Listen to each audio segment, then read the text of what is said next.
Hi, boys and girls. Today I'm going to read a story for you called Grace for President. And it is written by Kelly DiPuccio, and the pictures were drawn by Luyen Pham. Grace for President.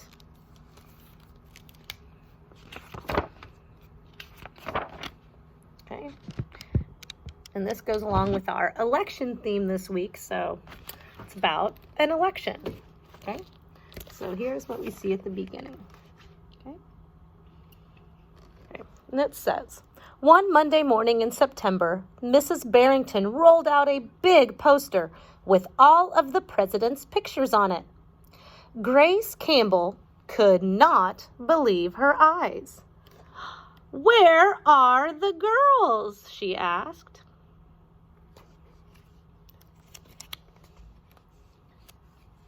"That is a very good question," said Mrs. Barrington. "The truth is, our country has never had a woman president." "No girl president? Ever?" asked Grace. "No, I'm afraid not," said Mrs. Barrington. Grace sat at her desk and stewed. No girls? Who'd ever heard of such a crazy thing? Finally, she raised her hand. "Yes, Grace?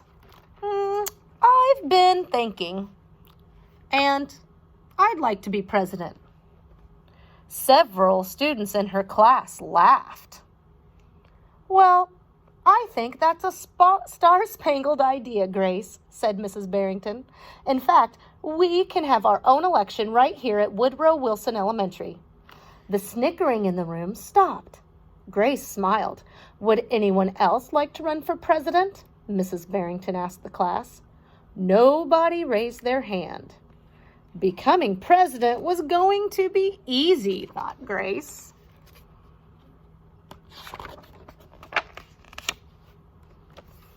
Okay. The next day, Mrs. Barrington made an announcement. "In the name of democracy, I have invited Mrs. Waller's class to join the election. Their class has nominated Thomas Cobb to be their president." Grace's heart sank. Thomas was the school spelling bee champion. His experiments always took a blue ribbon at the science fair, and he was captain of the soccer team. Becoming president wasn't going to be so easy after all, Grace thought. So he's a good competitor, right? It will be a good competition. The teachers put the names of all 50 states and the District of Columbia into a hat. Everyone except for Grace and Thomas got to choose a state. So they each got to pick one of the states from the map of the United States out of the hat. "I'm Texas," said Anthony. "I'm New Hampshire," said Rose. "I'm Michigan," said Robbie. "What does the number 17 mean?" Each state is assigned a number of electoral votes. That number is determined by how many people live in that state, Mrs. Barrington said. Each of you will be a representative for your state. Altogether, our country has 538 electoral votes, Mr. Waller explained. On election day, the candidate who receives 270 electoral votes or more will win the election. "Why 270? asked Rose. "Well, that's more than half of all the electoral votes," Mr. Waller said. Becoming president really wasn't going to be so easy, Grace thought. Ooh, she's starting to get worried. Grace came up with her campaign slogan. It says, "Make history, vote Grace Campbell for president."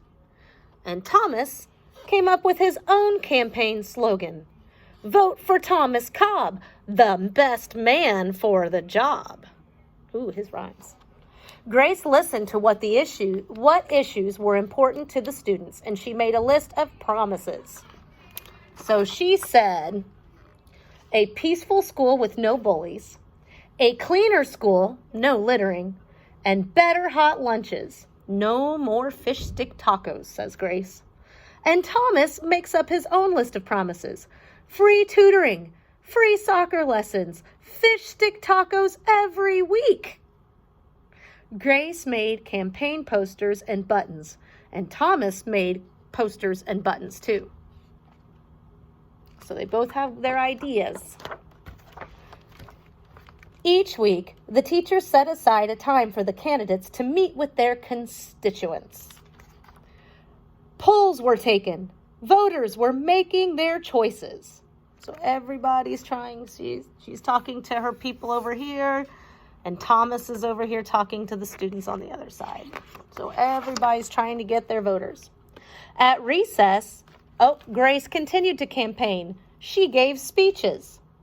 During lunch, she handed out free cupcakes. After school, she had rallies. So she's doing all kinds of things to get ready. She's trying to get the kids to vote for her. Meanwhile, Thomas wasn't so worried. He had cleverly calculated that the boys held a slightly more electoral votes than the girls. So he figured up how many boys were in each, and each girls had girls, and he thinks that if he can get all the boys to vote for him, he'll win.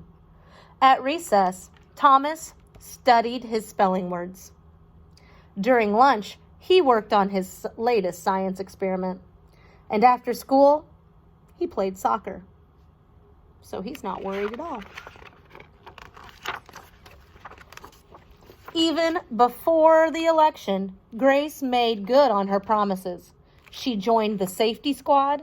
She organized the school beautification committee, and she volunteered her time in the school cafeteria. So you can see all the things that she's busy doing to show everyone what a good president she'll be. Look at her. At the end of the day, she's kind of tired. In early November, Woodrow Wilson Elementary hosted a special Election Day assembly. Grace and Thomas took their places on stage as the school band began to play. So you can see they're ready for their big debate. Henry was the first representative to approach the microphone.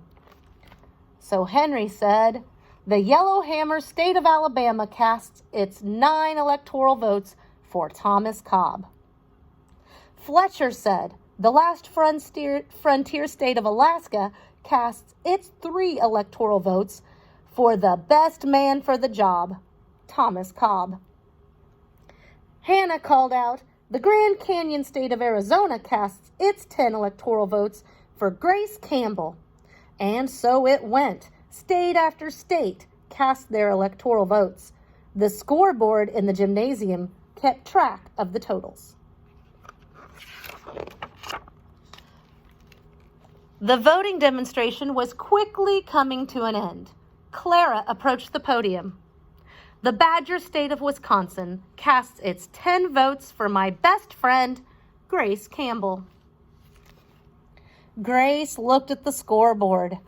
Thomas had 268 electoral votes.